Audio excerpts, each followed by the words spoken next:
Bonjour tout le monde, on se retrouve aujourd'hui pour l'infolettre du mois d'octobre et de novembre 2025. Alors, on va tout de suite se lancer avec les premiers ajouts des dernières semaines parce que puisqu'on combine deux infolettres en une, ça risque d'être assez chargé, là, la vidéo d'aujourd'hui. Alors, on se lance tout de suite. On commence par le module employé, section arrivée et départ. Donc, au niveau des protocoles d'intégration et de départ, il y a eu des ajouts. Donc, le premier, en fait, est qu'on a ajouté l'effet cascade. C'est quoi l'effet cascade? Ben, en fait, ça va vous permettre de déclencher automatiquement certaines tâches là, lorsque d'autres tâches du protocole auront été assignées, si on veut.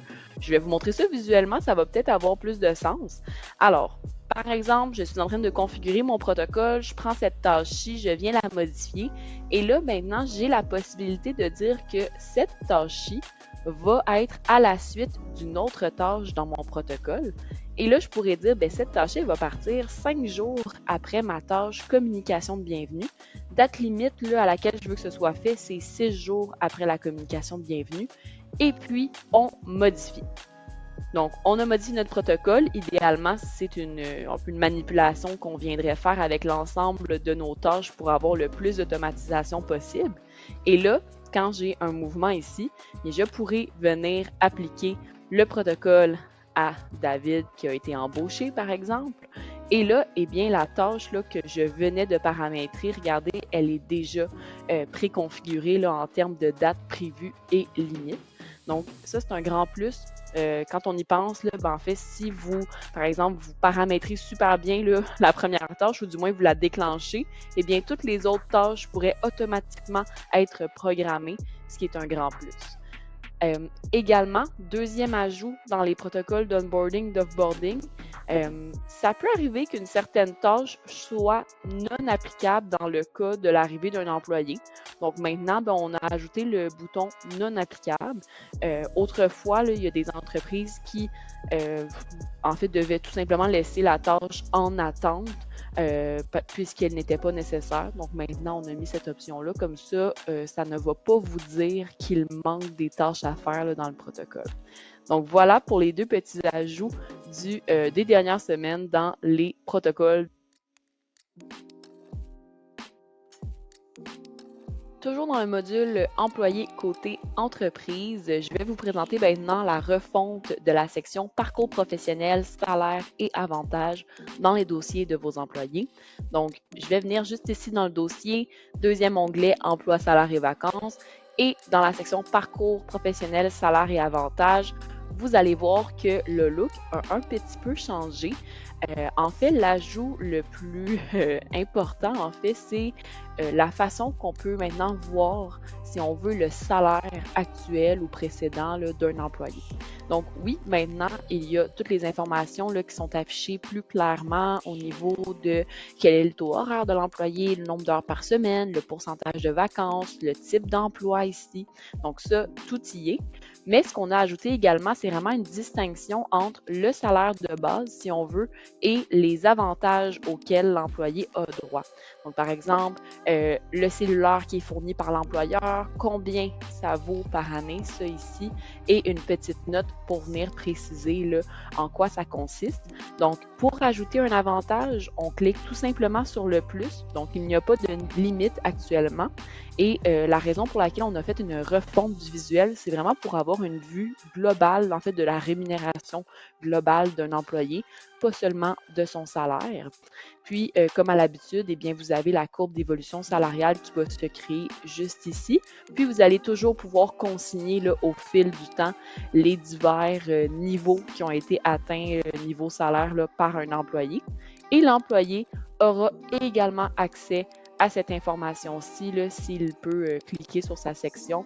Donc, il pourra tout voir l'information en lien avec son salaire. Encore une fois, pour essayer de lui présenter dans une perspective globale, là, pas seulement son salaire de base, mais aussi les avantages auxquels il a droit et qui viennent donc s'ajouter, si on veut, à son salaire annuel. Donc, votre parcours professionnel.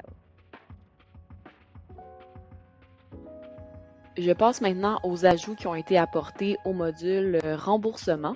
Donc, je suis dans les paramètres dans l'onglet remboursement pour vous montrer tout ça. Donc, premier ajout, c'est au niveau des catégories de remboursement. Maintenant, vous pouvez voir la visibilité, là, en fait, paramétrer la visibilité de chacune des catégories.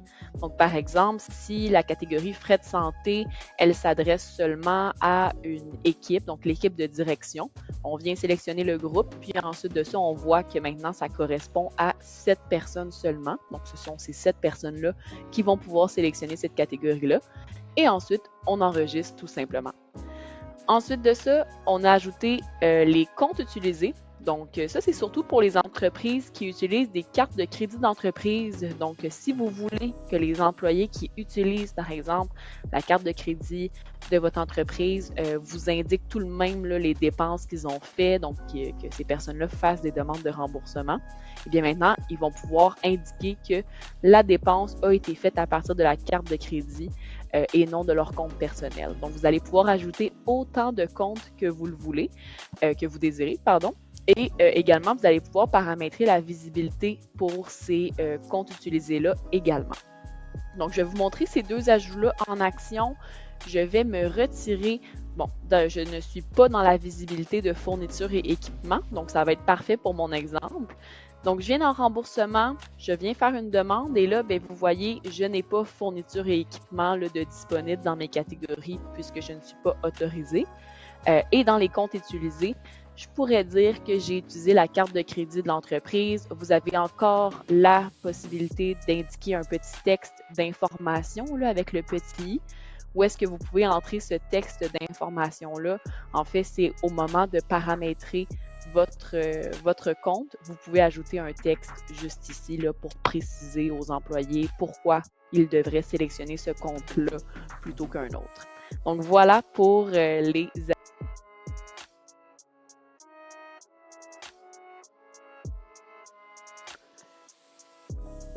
Je suis maintenant dans le compte-rendu détaillé pour vous montrer deux ajouts là, qui se retrouvent dans le petit pop-up juste ici. Donc, le premier est que vous pouvez maintenant ajouter des vacances et des absences à même le compte-rendu détaillé sans avoir à ressortir dans le module planification des horaires pour ajouter, par exemple, une journée de maladie à un employé pour ensuite de ça revenir ici. Donc, je vous montre comment on va pouvoir procéder. On va faire l'exemple avec David juste ici pour le lundi 20. Donc, je ne sais pas, imaginons que David a été malade le lundi 20. Donc, je vais venir sélectionner David. Je vais dire qu'il a eu une maladie pour le lundi 20. Comme ça ici, ça a duré toute la journée, commentaire au besoin. Et on vous fait un petit message d'attention, comme quoi le congé sera automatiquement accepté lors de l'ajout. Donc, habituellement, quand on passe par le module planification des horaires, il y a un processus d'approbation. Mais là, puisque vous venez l'ajouter à même les feuilles de temps, si on veut, il sera par défaut accepté. Donc, je l'ajoute. Donc, vous voyez, ma journée s'est entrée automatiquement. Le petit point d'exclamation ici m'indique que c'est normal que David soit à 0 heure travaillée pour le lundi 20 puisqu'il était en journée de maladie. Donc, ça, c'est le premier ajout. Le deuxième ajout qui était très attendu, c'est en fait, juste ici, de convertir les heures travaillées. Ça le dit, ça permet de convertir rapidement des heures travaillées en un autre type d'heures, donc par exemple les heures supplémentaires. Pour faire l'exemple, on va prendre, je ne sais pas, moi et Léane. On va faire un exemple comme quoi, je ne sais pas, que si on dépasse, par exemple, 7 heures par jour, ça tombe en temps supplémentaire. Donc là, actuellement, Léane et moi, on était en mode de temps régulier. Là, on avait 40 heures toutes les deux. Donc, on va faire une manipulation. Je vais venir convertir les heures travaillées pour moi et Léane. Et ensuite de ça, ben, je vais venir indiquer pour quelle période, donc la semaine du 20 au 24. Je vais convertir les heures en temps supplémentaire et là, je pourrais appliquer une règle. Donc, je pourrais dire que toutes les heures au-delà de 7 heures par jour iront en temps supplémentaire. Sinon, j'aurais pu dire que les heures au-delà, par exemple, de 40 heures dans ma semaine iront en temps supplémentaire. Dans le cas présent, on va utiliser les heures au-delà de 7 heures par jour, puis j'enregistre. Donc là, on a un petit symbole là, qui nous indique que la journée a bel et bien été coupée, donc de 8h à 15h pour mon temps régulier, puis 1 heure en temps supplémentaire. Et si je défile un peu sur la ligne, Eh bien, maintenant, nous avons toutes les deux un 5 heures qui a été placé en temps supplémentaire puisqu'on a appliqué la conversion d'heures. Donc ça, c'est vraiment une règle super intéressante que vous pouvez appliquer également à l'ensemble d'un emplacement, l'ensemble d'un groupe d'employés pour vraiment sauver plus de temps.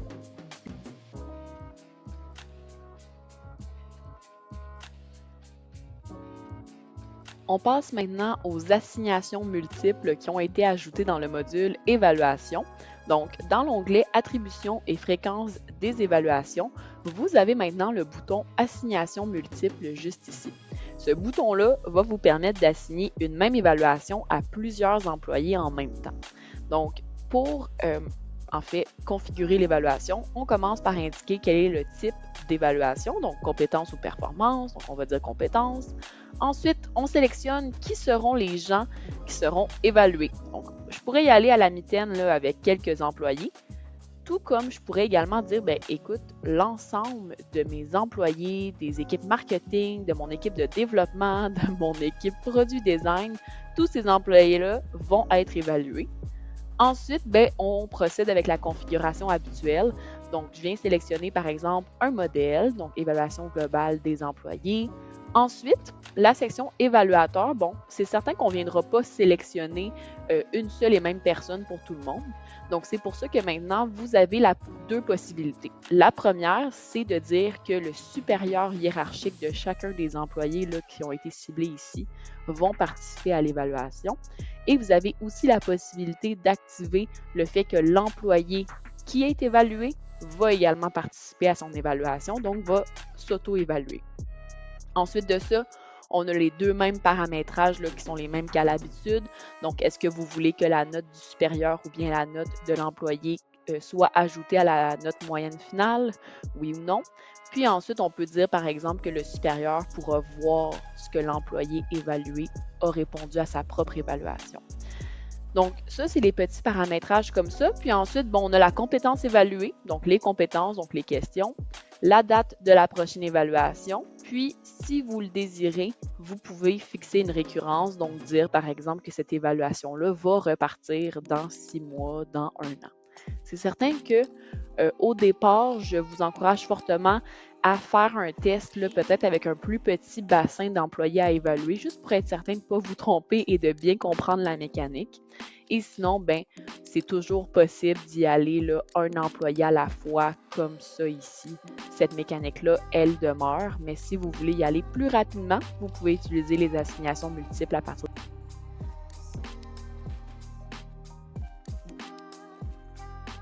Je vais maintenant vous présenter les nouveautés qu'il y a eu au niveau de la gestion des accès, plus précisément là, au niveau des profils d'accès ou bien des accès individuels de chacun des employés. Donc, je vais aller dans mes accès pour vous présenter tout ça. Donc, le premier ajout est au niveau, là, juste ici, on a deux petits encadrés qui se sont ajoutés. Le premier, c'est la possibilité de supprimer des vacances acceptées. Donc, lorsque c'est activé, une personne va pouvoir supprimer des vacances qui ont déjà été acceptées. Pour faire l'exemple, je vais le désactiver pour vous montrer ce que ça fait. Sinon, l'autre option, c'est la possibilité de créer des vacances dans le passé.